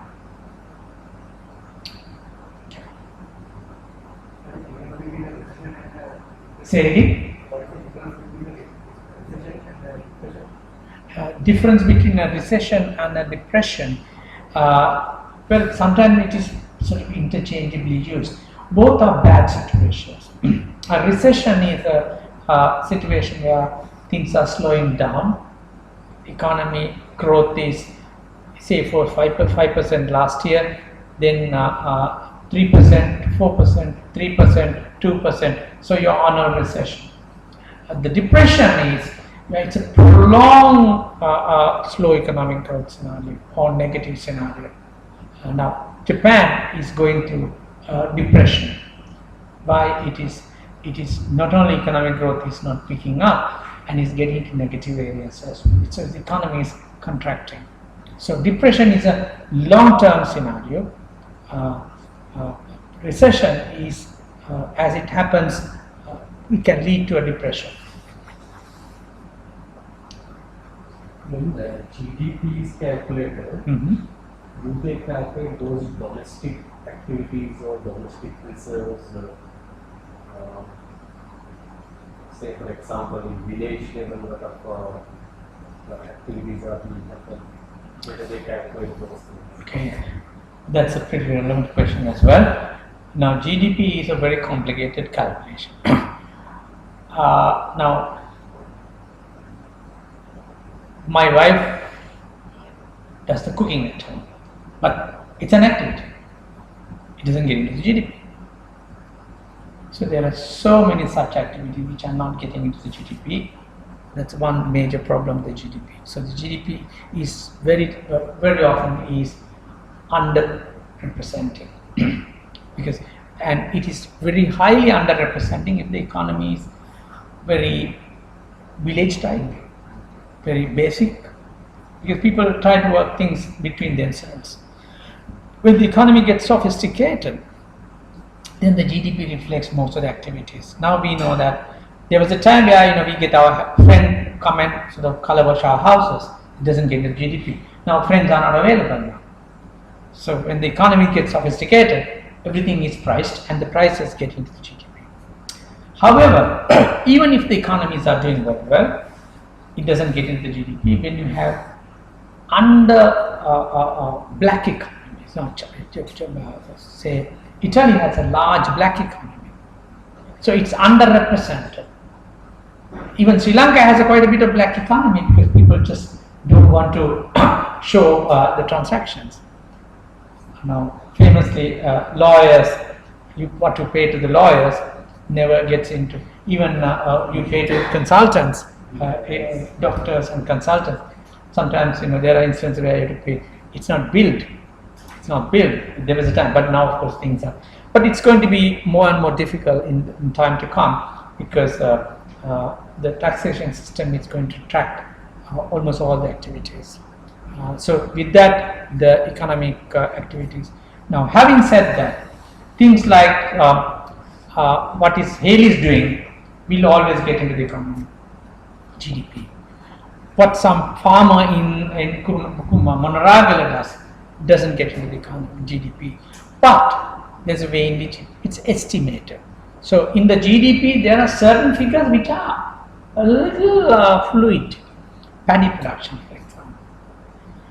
There is something called mine agricultural crops. Now, these are just estimates. So what happens is, when the calculation, they can't simply get to the point of how much of production has taken place. They try to work it out in different methods.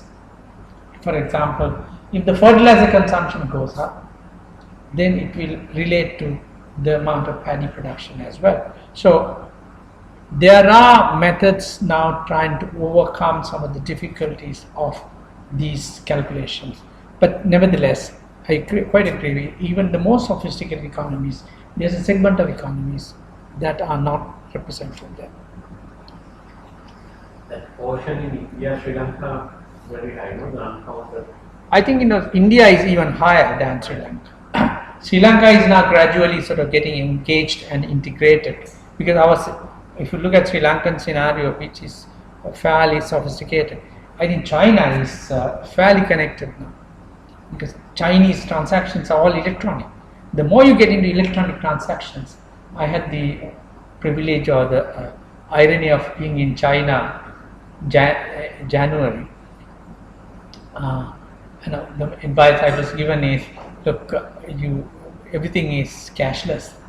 So basically, you have to. So when the economy is moving through that kind of system, and the governments can really estimate, capture the data. It's a problem of data as well. You said that the previous government tried to change the tax landscape of the country. Tax landscape of the country. Right. From going from direct tax to indirect tax. Or direct taxes to they moved more to indirect taxes. Indirect tax. Yeah. Like anyway, the same like program from the house. Right. Okay. Now, by the way, taxes have two major categories. One is called direct taxes. Direct taxes, the ones who are paying know that they are paying, and the responsibility and the burden on that particular individual to pay those direct taxes. Then there's indirect taxes. Actually, we don't know we are paying taxes, which are called consumption taxes. Every time you consume, there's a tax, and that tax is getting added to the governments. Now, the reason why the indirect taxes are there is it is cash flow. It's easy to deal with, and it's easy to track, and it is substantial. And more people consume, more the taxes you get. Whereas in the direct taxes are in a cyclical way. You don't pay it every day.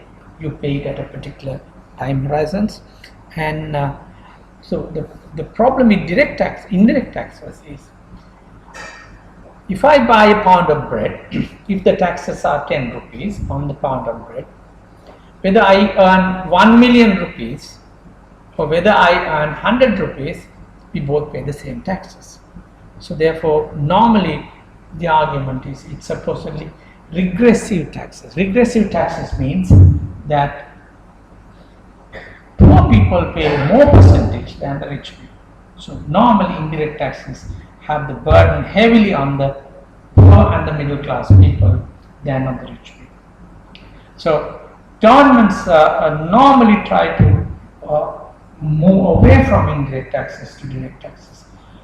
During the last government, previous government, they were moving more towards direct taxes from indirect taxes. That happened. Then the last government, what happened was, when they did not manage their cash, the only tool they had was indirect taxes. You can't tax the direct taxes unless people make profits. So it's fairly fixed.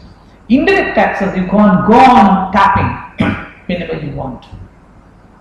You remember those days, we had this national security taxes, nation building taxes. There are all kinds of taxes being built up to finance your expenses. So this indirect taxes was brought in when you have a serious cash problem. You try to get the indirect taxes one side. Second, as I told you, since the last government had to conform to IMF requirements, because IMF is very obsessed with budget deficit. Not every economist agree. Having 3% budget deficit, they say, come what may, have it 3%. Whereas some economists argue, no, by doing that you're killing the economy. Because then you're getting the tax accounts right, but you're killing the economic growth. People are not investing, people are not buying, so this is going to have a major problem. It's going to handicap the development as well. So therefore, people don't necessarily agree with this. So this indirect taxes, going to indirect taxes had been, on the one side, it's causing prices to go up. Second, it's reducing people's buying power. There was this joke, when you do a reload for 100 rupees, you only get 50 rupees. Other 50 rupees is basically taxed and taken back. So it basically restricts people's ability to spend more. So as a result, so the proportion of indirect taxes went up pretty rapidly over the last. So this need to be reversed. Otherwise, it affects income distribution, because poor people get more and more taxed, and as a result, their capacity to retain money is lost. So they become poorer and poorer. Rich people become richer and richer. So income gaps are widening. So that is why, another reason why the indirect taxes are discouraged or not recommended. But on the other hand, there is no choice to do away with indirect taxes. Governments have to, every government, the US as well, indirect taxes are quite significant.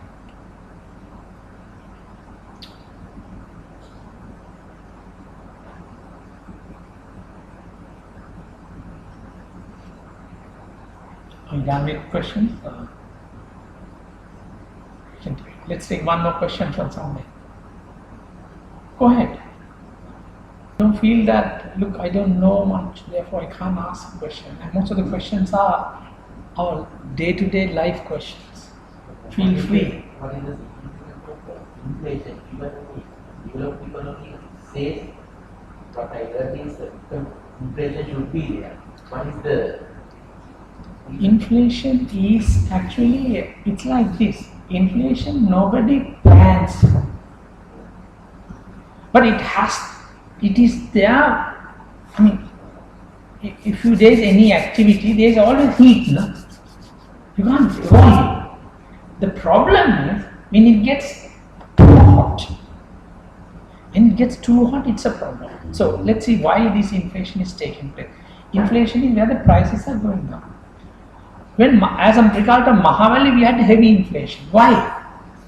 Because as a result of Mahavali, Mahavali required a hell of a lot of resources, construction materials. When it was drawing a lot of construction, these construction materials had to be drawn out of the system, or somebody else has to produce it. Imagine we had 5 port cities. That would have put a lot of pressure on vehicles, raw materials, rocks, sands, cements. That would have pushed the prices up rapidly. When it goes up, it affects other house builders as well. So it just spreads into other areas. So inflation is something which one triggers and that can sort of permeate into other areas and then inflation goes on. Now, so inflation, any economic activity, there is inflation.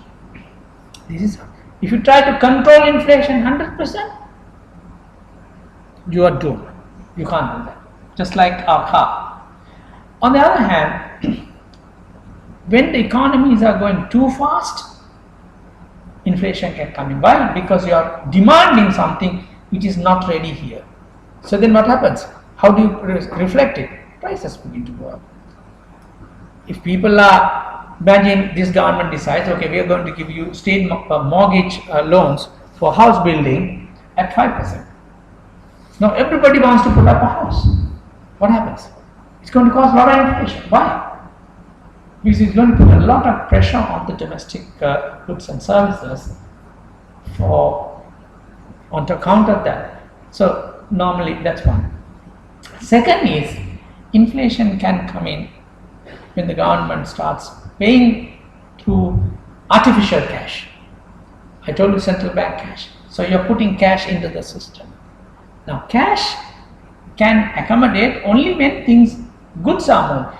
Imagine you have, say, 1,000 apples and we have a certain amount of money here. Somebody comes and gives you double the money. So in simple terms, 1,000 apples are going to be double the price. But in an economy it doesn't happen. What happens is, when that happens, then the apple guys will look at it, hey look, apple prices are going up, I'm going to put more apples into the system. So inflation is used to drive the economies as well to a certain extent. But the fact of the matter is, when the inflation is too high, it affects people differently. Those who are having salaries, fixed salaries, find their salaries are evaporating. Those who are borrowing money generally tend to be better off. So people, when there is inflation, people tend to borrow money more. And also banks tend to increase interest rates because they have to catch up with that. So these things can happen, and when the inflation is high, government debt goes up. Why? Because interest rates are going to go up. And also at the same time, every time they borrow, they can do less and less things with the amount of money. The money is losing its value. So, and also it is going to affect people's real incomes. So these factors are there in the inflation. But trying to control inflation 100%, it's not possible. One last thing.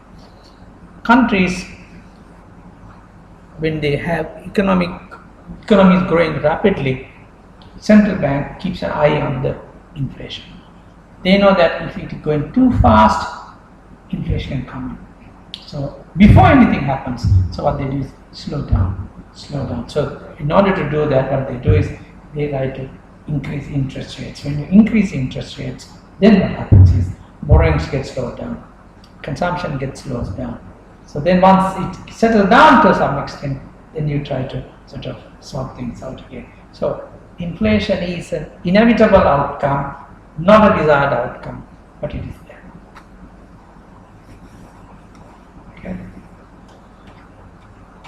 Okay, sounds good. Thanks so much for listening, and I enjoyed the discussions. Quite interactive, I must say. My telephone number is there in case if you want any clarification, please get in touch with me. Okay. I teach at the Columbia University, and I'm not an economics guy, by the way. I did sciences.